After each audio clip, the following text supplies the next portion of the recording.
أهلا، ده أول جزء من تعلم ال AI ودي episode 1 من تعلم البايثون. لغة البايثون هي لغة سهلة بسيطة، سهلة في ان انا اقرأها لان هي معظمها كأنه انجلش. انا بقدر ان انا اكتب له الحاجة اللي انا عايزها، مش هقدر افكر في هل دي بتتكتب ازاي بطريقة البرمجة. لا، انا بقعد افكر في حل المشكلة، مش بقعد افكر في هي بتتكتب ازاي ككود. بقدر استخدمها في حاجات كتيرة جدا.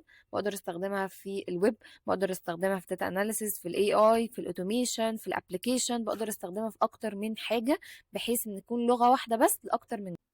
طب انا ليه ممكن استخدم البايثون في الاي اي؟ لان هي ببساطه سهله، زي ما قلنا مش هقدر افكر في حاجات كتيره معقده.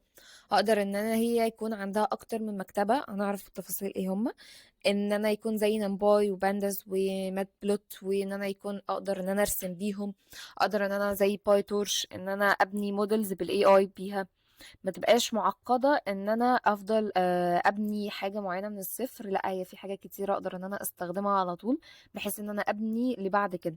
واكتر من شركة هي بتقدر ان هي تستخدمها، لان هي بتسهل عليها اكتر ان انا مش هبني من الصفر، انا هبني بعد الخطوة اللي بعديها او حد هبني عليه.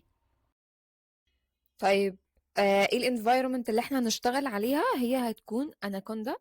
هبدأ بمنتهى البساطة ادوس عليه وهبدأ انزله. طبعا بما انه عندي فهيكون عندك اسهل، هتنزله مجرد حاجة بسيطة. وبعدين هتيجي تدي في السيرش كده، هتلاقي عندك جوبيتر. هتدوس على جوبيتر، هيبدأ ان هو يحمل معاك. هيفتح على ويب كروم عادي، وده هيكون الشكل بتاعنا. طب لو عايزين نشوف اناكوندا نفسها الشكل بتاعها ازاي، دي هتكون بالنسبة لي الانفايرمنت بتاعت اناكوندا. احنا نقدر نشتغل على جوبيتر، نقدر نشتغل هنا هوت برضو على جوبيتر. الفرق ما بينهم مجرد بس شكل. فاحنا لو على منتهى البساطة هنبدأ ان احنا نشتغل على دوت جوبيتر. اقدر اول حاجة ان انا اعمل من هوت فولدر، بحيث ان انا اخزن كل الكود اللي انا هبدأ اشتغل عليه مرة واحدة كده.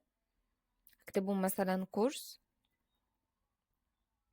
هيبقى مظاهر عندي. ازاي بقى اعمل نوت بوك بحيث ان انا ابدأ ان انا اكتب عليها كود؟ برضو بعمل نيو وبعمل عليها بايثون 3. تفتح لي اوتوماتيك، وهبدأ ان انا اشتغل.